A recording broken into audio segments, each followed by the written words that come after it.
kami siap mendengarkan firman-Mu. Haleluya. Amin. Silakan duduk Bapak Ibu yang saya kasih dalam Tuhan. Shalom.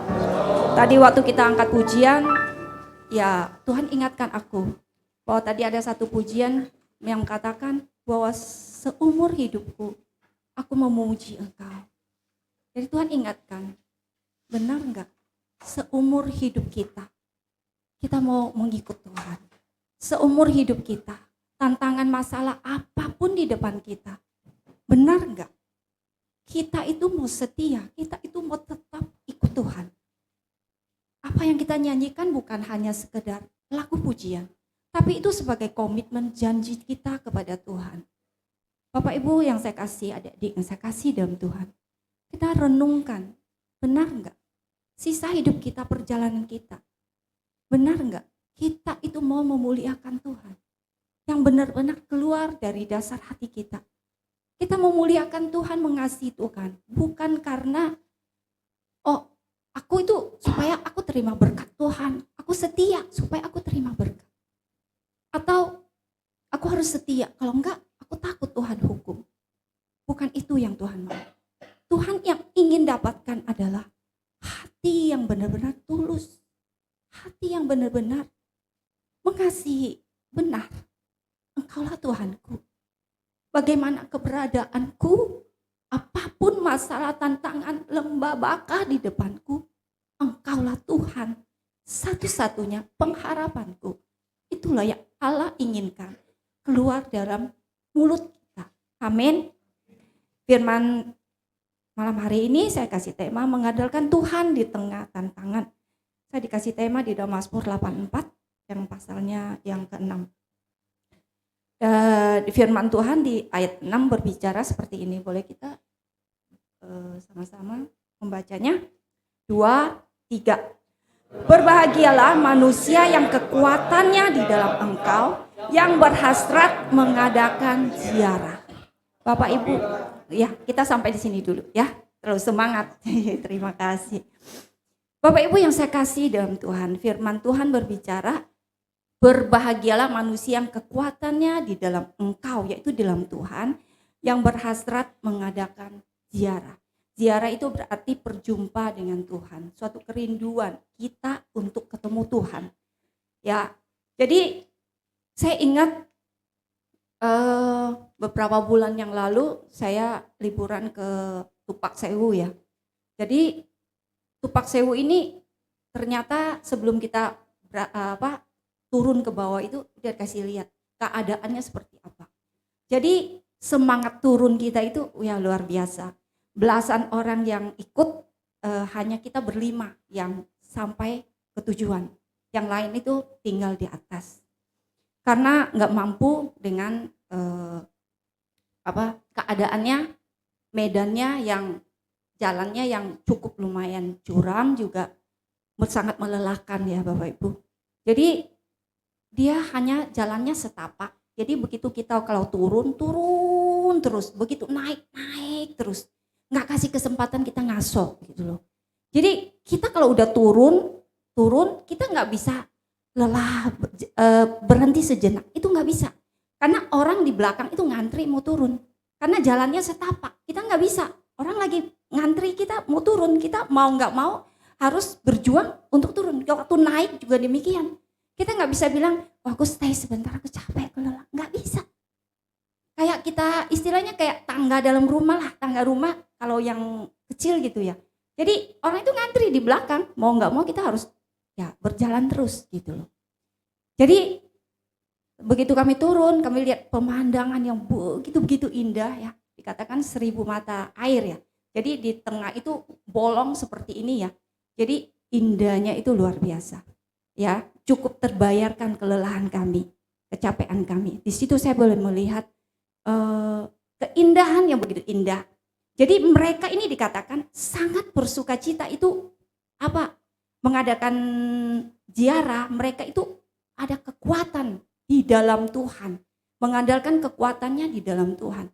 Kenapa mereka begitu semangat? Karena mereka untuk ketemu Tuhan. Ya. Jadi kayak orang pacaran, anak-anak muda, hai. Ingat ya, kalau lagi mau ketemu pacar, aduh. kayaknya hati itu gimana? Kalau Pak siapa katakan mendidih. Wow, gini ya, mendidihnya begini ya. Aduh, kayaknya tidur makan udah, pingin cepet-cepet ketemu gitu ya. Saking semangatnya ya. Jadi di Mazmur di ayat yang keempat, Mazmur 84 ayat 6 gambarannya seperti itu. Jadi bayangannya untuk ketemu Tuhan, apapun wah diterjal gitu, dijalanin gitu loh. Ya kalau pacaran ya ingat ya, lautan pun aku nyebrangin ya. Gunung pun aku daki. Wah, indahnya ya. Tapi nggak seindah ketika merit masuk, baru tahu ya. Masa promosinya udah selesai.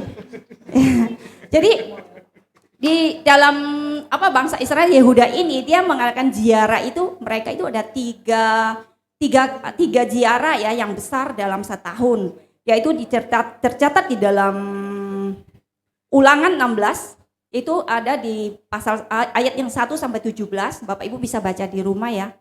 Jadi hari besar mereka, hari raya mereka yang pertama itu yaitu aku ceritakan sedikit ya. Jadi latar belakangnya, jadi hari raya mereka itu hari raya roti yang tidak beragi. Yaitu hari raya bangsa Israel, bagaimana kita ingat ya. Waktu di zaman Mesir mereka diluputkan. Bagaimana mereka menaruh darah di ambang pintu untuk meluputkan mereka kematian anak sulung. Ingat ya. Itu sama halnya dengan sekarang itu kita kenal memperingati Paskah. Paskah itu apa sih? Paskah bagaimana Yesus waktu mati, hari ketiga itu dia bangkit. Jadi kebangkitan Yesus mengalahkan maut itu memberikan kemenangan untuk saya dan Bapak Ibu. Kematian Yesus kita diluputkan dari murka Allah. Itulah kemenangan. Itu sama, jadi dikatakan mereka itu memperingati hari raya roti tidak beragi, sama dengan sekarang kita memperingati hari Paskah. Yang kedua yaitu mereka merayakan hari 7 minggu. 7 minggu, 7 dikali 7, 49, selesainya besoknya mereka merayakan, yaitu hari ke-50. Yang kita sekarang itu memperingati hari apa? Pentakosta, iya, hari pencurahan Roh Kudus.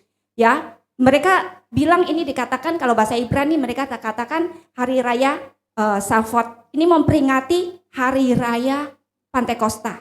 Ya, jadi hari raya Shavuot ini mereka itu bagaimana waktu itu di Gunung Sinai Tuhan memberikan 10 hukum Taurat kepada Musa untuk kepada bangsa Israel ini sebagai sah suatu covenant perjanjian antara Tuhan dan bangsa Israel yang mana dia akan mengikut Tuhan. Ya, Tuhan akan memberkati mereka, dia akan menjadi miliknya Tuhan dan Tuhan ini akan menjadi miliknya. Tuhannya bangsa Israel ini. Itu perjanjian covenant antara Tuhan dan bangsa Israel dan dikasih 10 hukum Taurat ini. Dan sama dengan halnya bagaimana pencurahan Roh Kudus. Ya, yang sekarang kita memperingati Roh Kudus turun. Ya, waktu Tuhan terangkat ke surga, dia memberikan kita Roh Kudus. Yang Roh Kudus ini akan tinggal di dalam hati dan Bapak Ibu. Sebagaimana sekarang kita itu dipimpin oleh Roh Kudus dan kita dipenuhi oleh Roh Kudus. Ya, yang ketiga yaitu Hari Raya Pondok Daun. Hari Raya Pondok Daun ini adalah bagaimana panen akhir sebelum tahun baru Yahudi, sebelum mereka masuk pada musim dingin. Jadi gambaran adalah panen akhir yaitu penuaian terakhir, penuaian jiwa-jiwa terakhir, yaitu masa-masa pengangkatan, masa-masa penghakiman. Dan ini belum terjadi dan akan terjadi. Amin. Yang dua ini sudah digenapi. Tinggal yang satu ini. Ya, Bapak Ibu yang saya kasih dalam Tuhan. Jadi bangsa Israel ada 3 kali dalam 1 tahun, yaitu dia diwajibkan laki-laki umur 12 tahun untuk datang ziarah ke Yerusalem. Yaitu di Sion ya. Jadi mereka menghadap Tuhan. Intinya di dalam firman Tuhan Ulangan 16 ayat 16 dikatakan 3 kali setahun setiap orang laki-laki di antaramu harus menghadap hadirat Tuhan Allahmu di tempat yang akan dipilihnya, yakni pada hari raya roti tidak beragi, pada hari raya 7 minggu, dan pada hari raya pondok daun. Janganlah ia menghadap hadirat Tuhan dengan tangan hampa. Kota Yerusalem ini merupakan salah satu tempat ya terpenting dan sekaligus menjadi suatu kebanggaan bangsa Israel Bapak Ibu. Selain tanah perjanjian dan bait Allah. Jadi bangsa Israel mempunyai kebanggaan ada 3 tempat. Yaitu kota Yerusalem, tanah perjanjian dan bait Allah. Itu menjadi kebanggaan bangsa Israel. Ya, tadi dikatakan mereka berziarah mencari Tuhan, mengandalkan kekuatan Tuhan dengan bersemangat, dengan bersukacita. Kenapa? Karena mereka itu akan menerima janji-janji Allah. Mereka akan diingatkan kembali bagaimana pertolongan Tuhan membawa nenek moyang mereka keluar dari tanah Mesir masuk ke tanah Kanaan. Itu suatu sukacita, suatu kegirangan yang besar untuk ketemu dengan Tuhan. Ya. Jadi dalam Keluaran 34, 23 dan 24. Boleh kita baca 2, 3. 3 kali setahun segala orangmu yang laki-laki harus menghadap ke hadirat Tuhanmu Tuhan Allah Israel, sebab aku akan menghalau bangsa-bangsa dari depanmu dan meluaskan daerahmu, dan tiada seorang pun yang akan menyingini negerimu apabila engkau pergi untuk menghadap ke hadirat Tuhan Allahmu 3 kali setahun. Bapak Ibu lihat ya, janji Tuhan kepada bangsa Israel, 3 kali setahun mereka harus datang menghadap kepada Tuhan. Janji Tuhan kepadanya, Tuhan akan memberkati kehidupannya, Tuhan akan memperluas daerahnya, Tuhan akan menghalaukan musuh-musuh dari depannya. Janji-janji Allah kepada bangsa Israel. Jadi begitu mereka menaati, janji Allah berlaku atas kehidupan mereka. Demikian juga kehidupan kita. Ketika kita baik-baik mendengarkan suara Tuhan Allahmu, dengar baik-baik, lakukan semua apa yang Tuhan mau kita lakukan. Percayalah, Tuhan kita setia, tidak pernah ingkar janji. Apapun yang menjadi keinginan hatimu, Tuhan terlalu sanggup untuk menolongmu. Segampang Allah membalikkan telapak tangan. Jangan pernah meragukan Tuhan. Mungkin hari-hari ini perjalanan kita jalani banyak lembah baka, banyak tantangan hidup. Seolah-olah depan mata kayaknya buntu, kita gak punya jalan. Tapi satu hal, kabar baik malam hari ini saya mau katakan. Kita punya Tuhan, Allah yang dahsyat, janjinya setia. Tidak pernah biarkan dan meninggalkan kita. Dia akan terus menolong kita. Amin. Ya, di dalam 1 Korintus 15 ayat 5-8 katakan, karena itu saudara-saudaraku yang kekasih, berdirilah teguh. Firman Tuhan malam hari ini mengingatkan saya dan Bapak Ibu, berdirilah teguh. Jangan goyah. Kaki kita jangan goyah, iman jangan goyah. Ingat, harus berdiri teguh, jangan goyah. Giatlah selalu dalam pekerjaan Tuhan. Utamakan, prioritaskan. Lakukanlah untuk Tuhan dengan segenap hatimu. Sebab kamu tahu bahwa dalam persekutuan dengan Tuhan, jeripayamu tidak pernah sia-sia. Tuhan janjikan tidak pernah sia-sia. Bukan saya yang berjanji, tetapi Tuhan, firman Tuhan yang berjanji bahwa jeripaya Bapak Ibu untuk Tuhan, melayani Tuhan, adik-adik, malam masa muda Anda untuk melayani Tuhan. Percayalah, masa depanmu sungguh ada di hadapan Tuhan dan tidak akan pernah hilang. Tuhan merancangkan masa depan yang penuh harapan. Amin. Ya, karena kita tahu mencari Tuhan dan tidak ada sia-sia.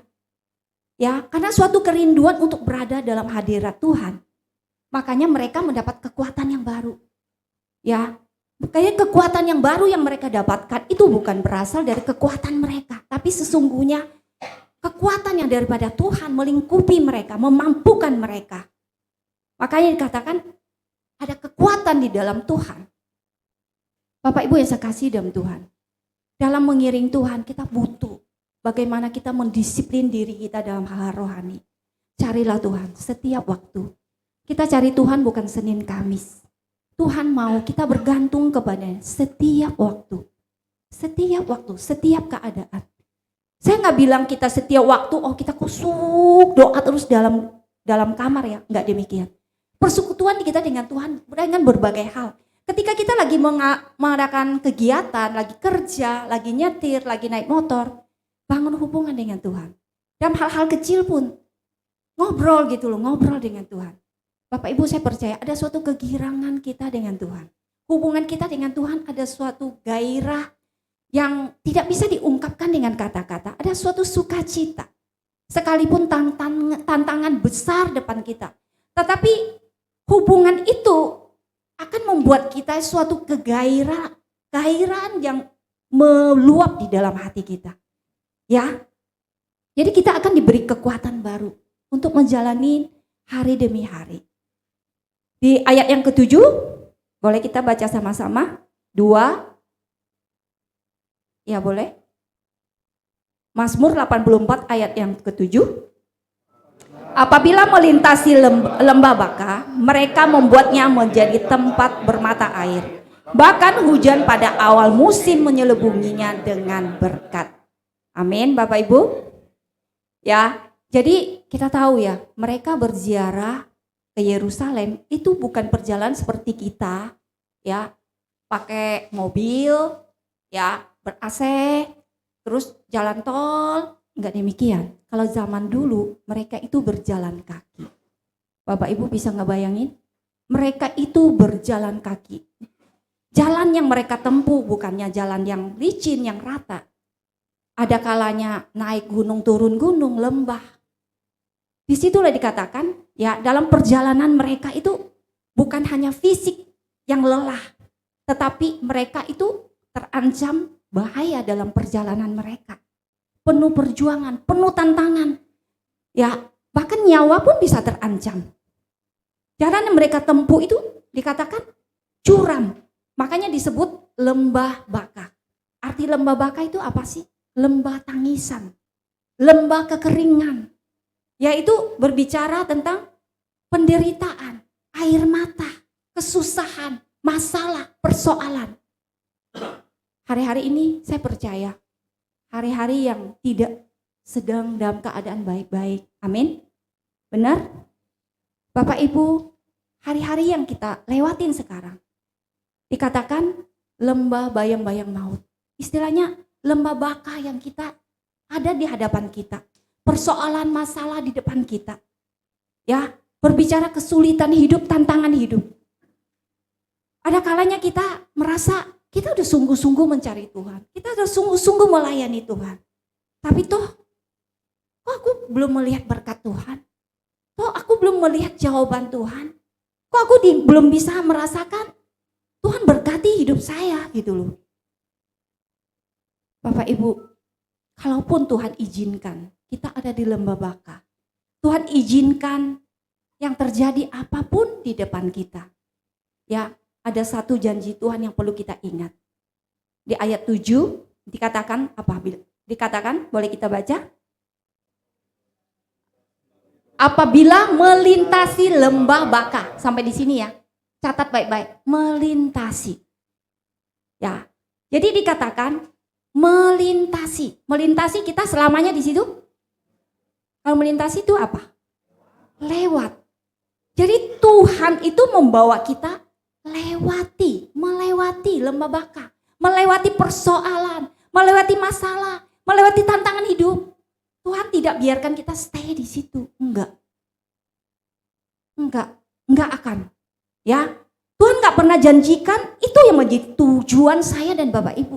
Tapi yang janji firman Tuhan katakan kita akan melewatinya. Akan melewati penderitaan, masalah, tantangan, itu kita hanya melewati.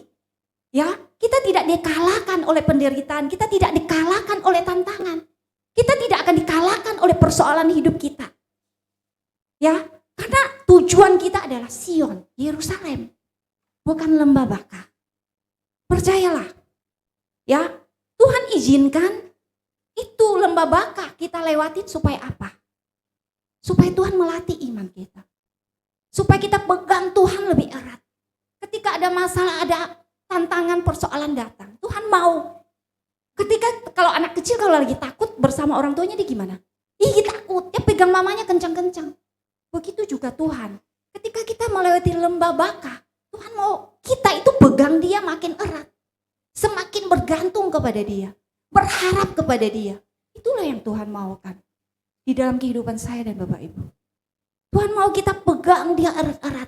Tuhan hanya membawa kita melewati. Kita melewatinya gak sendiri kok. Ada kekuatan Tuhan yang memampukan kita. Ada Tuhan yang mengcover kita untuk melewati lembah Baka itu. Tuhan beserta kita. Dia akan menyertai kita. nyawa kita tidak akan terancam, tidak akan. Karena Tuhan menjagai. Amin. Ya, karena tujuan kita itu di Sion, bukan di lembah Baka. Kita hanya diizinkan untuk melewatinya saja. Saya percaya, kita melewati, otot iman kita akan semakin dikuatkan. Ya, akan membuat kita menang atas penderitaan itu. Itu yang Tuhan mau. Tuhan mau kasih lihat, ternyata kamu bisa ya melewatinya. Ternyata aku bisa ya. Banyak hal kan saya percaya perjalanan iman kita. Setelah kita lewati, kita baru melihat, oh iya, ternyata aku udah sampai di sini ya. Aku ternyata udah bisa lewat juga ya.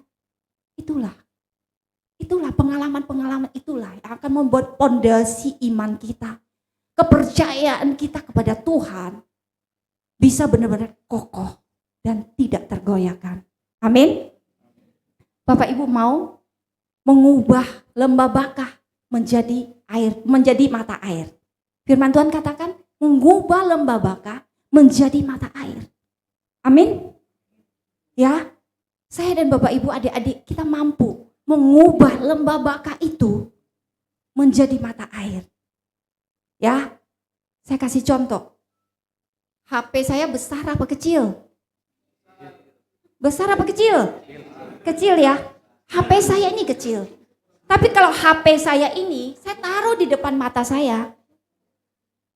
Ya, yang body diberkati Tuhan, saya tidak akan kelihatan.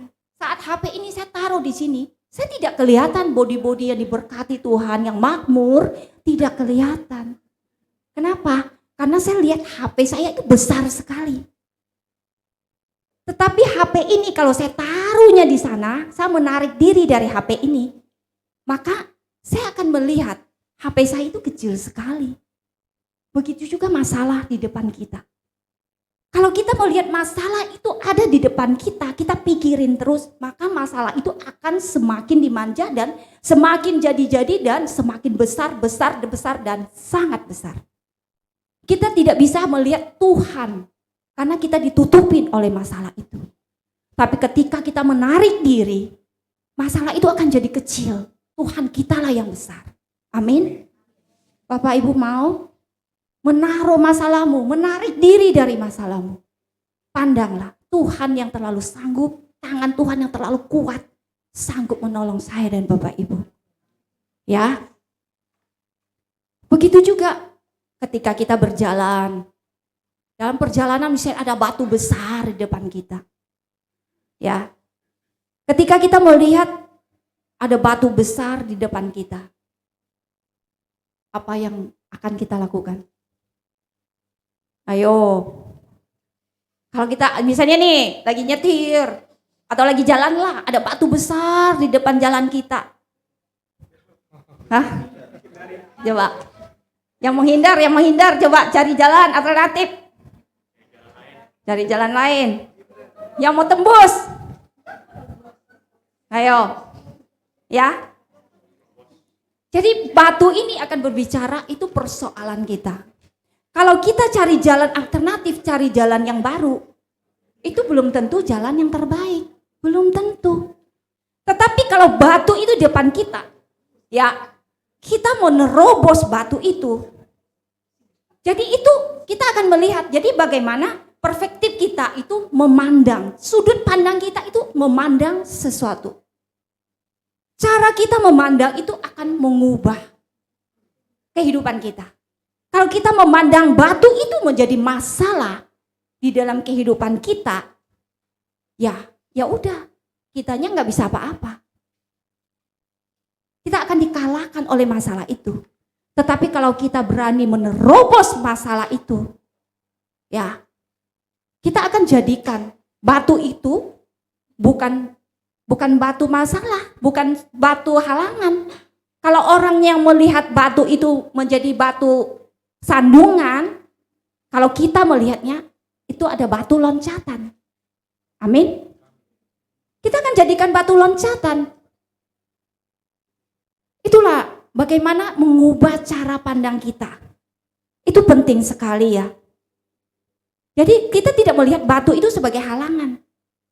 Tapi kita melihat itu ada batu lompatan. Batu lompatan ini akan menjadi batu loncatan. Tetapi mereka yang pesimis akan melihatnya menjadi batu sandungan. Mereka akan tersandung. Ya. Amin. Makanya kita melihat segala sesuatu, kalau kita melihatnya dengan benar, kita akan menyingkapinya dengan benar. Ya. Di ayat 8 kita baca yuk. Mereka berjalan makin lama makin kuat, hendak menghadap Allah di Sion. Ya, firman Tuhan katakan mereka melakukan ziarah itu makin lama makin lemah, kuat, ya. Jadi mereka berjalan makin lemah makin kuat loh, bukan makin lemah loh Bapak Ibu. Kenapa? Ketidaksabaran mereka itu untuk ketemu sang kekasih. Ya. Yang membuat mereka itu ada suatu gairah, ada suatu kegirangan untuk ketemu Tuhan. Jadi pengalaman lembah baka itulah yang membuat mereka itu semakin bergelora, semakin bergairah bagaimana untuk ketemu Tuhan. Ya, jadi lewatin lembah baka itu dia akan bisa melihat kasih setia Tuhan. Bagaimana dia bisa melihat rahmat Tuhan. Jadi kita lihat di dalam ratapan, ya, ratapan 3 ayat 22, 2, 3. Tak berkesudahan kasih setia Tuhan, tak habis-habis rahmatnya. Selalu baru tiap pagi, besar kasih setiamu. Bapak Ibu, lewati lembah baka, dia bisa melihat kasih setia Tuhan. Bagaimana kesetiaan Tuhan, ya, bagaimana kasih setia Tuhan yang tak habis-habis. Rahmatnya Tuhan yang tak berkesudahan. Artinya kesetiaan Tuhan dalam perjanjiannya itu tidak pernah gagal. Sekalipun bangsa Israel seringkali gagal, jatuh bangun dalam ikut Tuhan. Begitu juga kita. Seringkali kita gagal. Keinginan hati kita menyenangkan hati Tuhan. Tapi yang kita lakukan melukai hati Tuhan. Kita seringkali jatuh bangun di dalam Tuhan. Karena kita masih darah, dosa. Ya, kita masih daging. Ada kalanya kita merasa kita nggak mampu. Tetapi dikatakan sekalipun kita tidak setia, firman Tuhan katakan Allah kita, Allah yang setia. Dia tidak pernah sedetik pun meninggalkan kita. Ya, dia Allah yang tidak pernah gagal. Kasihnya kepada saya dan Bapak Ibu itu kekal. Kekal. Tidak ada yang bisa membatalkan kesetiaan Tuhan. Karena Allah kita Allah yang setia. Tapi ketika kita menyangkal dia, Allah, ketika kita menyangkal, tidak mengakui Tuhan, ya dia akan menyangkal kita di depan malaikat. Hati-hati. Ketika mulut kita menyangkal, Tuhan akan menyangkal kita. Tetapi ketika kita tidak setia, Allah tetap setia. Dia tetap menanti saya dan Bapak Ibu untuk kembali. Dia tetap menanti, dia tetap mencari sampai mendapatkan saya dan Bapak Ibu. Ya, karena Allah kita Allah yang setia, dia tidak bisa mengingkari perjanjiannya, kesetiaannya. Ya. Dia Allah yang tidak bisa tidak setia karena dia itu tidak bisa melanggar perjanjiannya. Dia tidak bisa menyangkal dirinya sendiri. Amin. Dia Allah yang setia, yang mengasihi saya dan Bapak Ibu. Jadi kesulitan, masalah apapun tantangan hidup kita, itu tidak akan membuat kita lemah. Tuhan tidak pernah izinkan saya dan Bapak Ibu itu jatuh di dalam lembah baka. Tidak akan izinkan kita mati di dalam lembah baka. Tetapi itu akan melatih otot iman saya dan Bapak Ibu. Semakin berkembang dan menjadi orang-orang yang kuat di dalam Tuhan. Amin. Kesulitan mungkin sering kali terjadi dalam kehidupan saya dan Bapak Ibu. Ya. Tapi pastikan saya dan Bapak Ibu itu akan menjadi pemenang dan lebih daripada pemenang. Amin. Ya, kita akan menjadi Kristen yang berkemenangan di dalam Tuhan, menjadi yang mengenal Tuhan, yang iman yang benar-benar kokoh di dalam Tuhan. Jadi cara pandang kita itu sangat penting. Jadi ada masalah datang, percayalah, itu batu loncatan. Amin. Membuat saya dan Bapak Ibu untuk naik level, melihat perbuatan Tuhan yang dahsyat terjadi dalam kehidupan saya dan Bapak Ibu. Ya. Tuhan izinkan lembah baka itu meneliti hati saya dan Bapak Ibu. Dia ingin lihat kesungguhan hati saya dan hati Bapak Ibu untuk mengikut Tuhan. Ya, ada kalanya kalau hidup kita aman-aman saja, sangat sulit kita untuk cari Tuhan. Betul? Betul apa benar? Ya, sangat sulit kita untuk cari Tuhan. Tapi ketika ada goncangan datang, disitulah kita diingatkan akan Tuhan. Disitulah kita disadarkan bahwa kita manusia, begitu-begitu rapuhnya kita. Ya, kita seperti uap yang sebentar kelihatan lalu hilang lenyap. Enggak ada yang perlu kita banggakan dalam hidup ini. Kita semua ada sampai hari ini. Itu benar-benar karena anugerah Tuhan, karena kesetiaan Tuhan. Ya, Tuhan ingin hati saya dan Bapak Ibu hanya rindu mengasihi Tuhan dengan segenap hati. Percayalah, ketulusan hati kita tidak akan pernah terkalahkan di lembah baka. Ketulusan hati kita untuk datang kepada Tuhan. Tuhan menghargai setiap kelemahan kita. Tuhan tahu kita jatuh bangun. Tuhan tahu kita nggak berdaya. Katakan apa adanya kepada Tuhan. Tuhan menghargai ketulusan hati kita. Dia menanti kita untuk datang kembali dengan hati yang benar-benar mengasihi Dia, dengan segenap hati kita, dengan segenap kekuatan kita, dengan segenap akal budi kita. Amin. Biarlah firman pagi hari ini, malam hari ini boleh memberikan kita kekuatan, ya, bahwa percaya kita tidak akan dihanyutkan, tidak akan dimatikan di dalam lembah baka, tetapi saya dan Bapak Ibu akan memperoleh kekuatan di dalam Tuhan. Ya, sekian firman Tuhan. Kita tundukkan kepala berdoa. Bapa, terima kasih buat firman-Mu malam hari ini. Satu hal kami mau, Tuhan, tolong kami yang lemah ini, tolong kami yang seringkali kami gak berdaya, kami takut bahwa Engkau ada bersama dengan kami. Sering kami tidak menyadari Engkau bersama kami, Tuhan. Kami mengandalkan kekuatan kami, membuat kami terjatuh, membuat kami gagal, membuat kami jatuh bangun. Tapi malam hari ini firman-Mu menguatkan kami. Tolong kami yang lemah ini, Tuhan. Mampukan kami, biar kami terus hanya memandang kepada-Mu, Tuhan. Kami mengubah cara pandang kami yang salah. Kami terus mengandalkan Engkau di dalam kami, Tuhan. Kami percaya kasih karunia-Mu memampukan setiap kami. Hanya dengan Engkau cukup bagi kami. Kami akan memperoleh kemenangan demi kemenangan. Kami tidak perlu takut, karena Allah kami Allah yang setia. Terima kasih ya Tuhan buat firman-Mu malam hari ini. Kuatkan setiap kami. Kami datang dalam keadaan lemah, datang penuh persoalan. Biarlah firman malam hari ini menguatkan iman kami, memberikan kami jawaban, dan kami boleh kuat di dalam Engkau. Terima kasih Tuhan. Di dalam Kristus Yesus Tuhan kami berdoa. Haleluya. Amin. Tuhan Yesus memberkati.